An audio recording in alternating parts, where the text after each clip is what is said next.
A's Extra.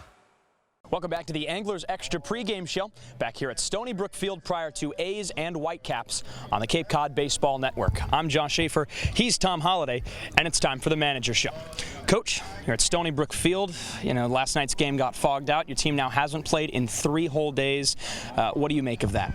Well, you like a day off, you know, it makes the team a little bit healthier. The second one, you start worrying about rhythm. Last night, even though we only played 4 innings, we got all our BP in. We got 4 innings. You know, the fog is frustrating. It's one of those things that it's the most unique mood setter I've ever been in baseball. I mean, I don't even know how to react to it.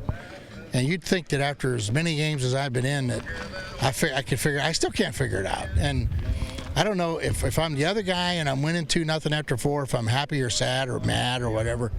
Because the fog just takes over. Now, an hour last night after the fog came in, we could have played. But there's a rule. It says 30 minutes, and it's a fog out. Well, I never heard of a fog out until I got up here. So I can't argue with it. I mean, it's a league rule, but it has to be looked into. I would rather finish last night's game at 2-0 after 4, because quite frankly, everybody in this league is going to run out of pitching if we keep making all these makeup games.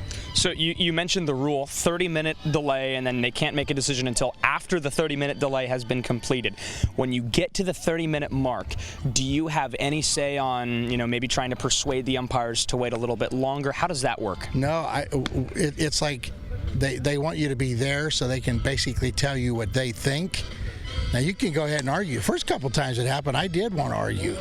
But then I was told, don't argue because the fog is coming in, it settles in, it never blows out. Well, last night's first time it actually blew out later on.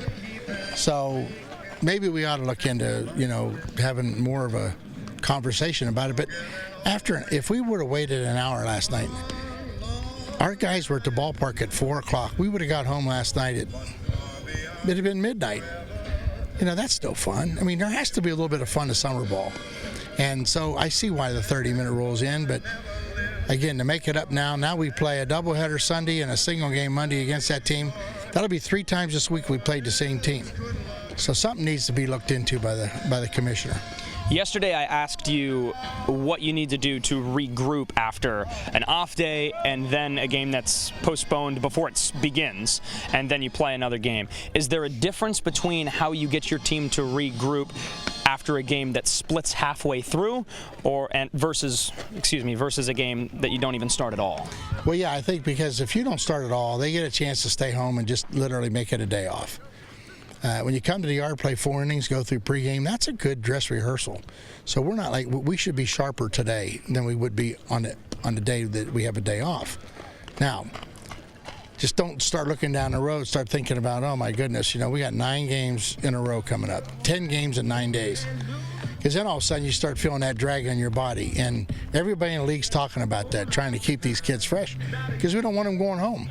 And if the good players get worn out and they go home, then the league drops. And I don't make the rules. All I know is that, you know, we got to look into that, even if we start playing more 7-inning games. But it is a concern. And pitching-wise, we saved an arm last night. And Ayers only got an inning in last night. So that'll give us a chance to bring him back on Sunday, which makes our pitching a little bit brighter on Sunday. Still not real solid, but Monday's like a flip a coin deal. We have to get some help by Monday. So Dane Acker's supposed to start today for you guys. How does the game canceled after 3 2/3 innings affect your 3-pitcher, 3-inning plan that you've started for the first few weeks? Well, the only thing that's going to change is come Saturday. I think we're going to let Kubicek and his partner try to go 4 apiece. That way we'd only have to use 1 reliever Saturday, and that would give us our whole bullpen on Sunday for the doubleheader. Because last Sunday when we played, we had no bullpen, and it was an ugly doubleheader. And then again, now that we got a Monday game, I'm hoping that Jack Owen from Auburn will get in Sunday, maybe Saturday night, and be able to pitch for us on Monday to kind of give us a fresh arm. And I'm working on adding another arm. All right, Coach. Dane Acker, R.J. Dabovich today for the Anglers. Appreciate your time. Good luck today. Yeah, it could be an exciting night. It sure could be. We'll send things back to Cooper Boardman for the rest of the Anglers Extra pregame show.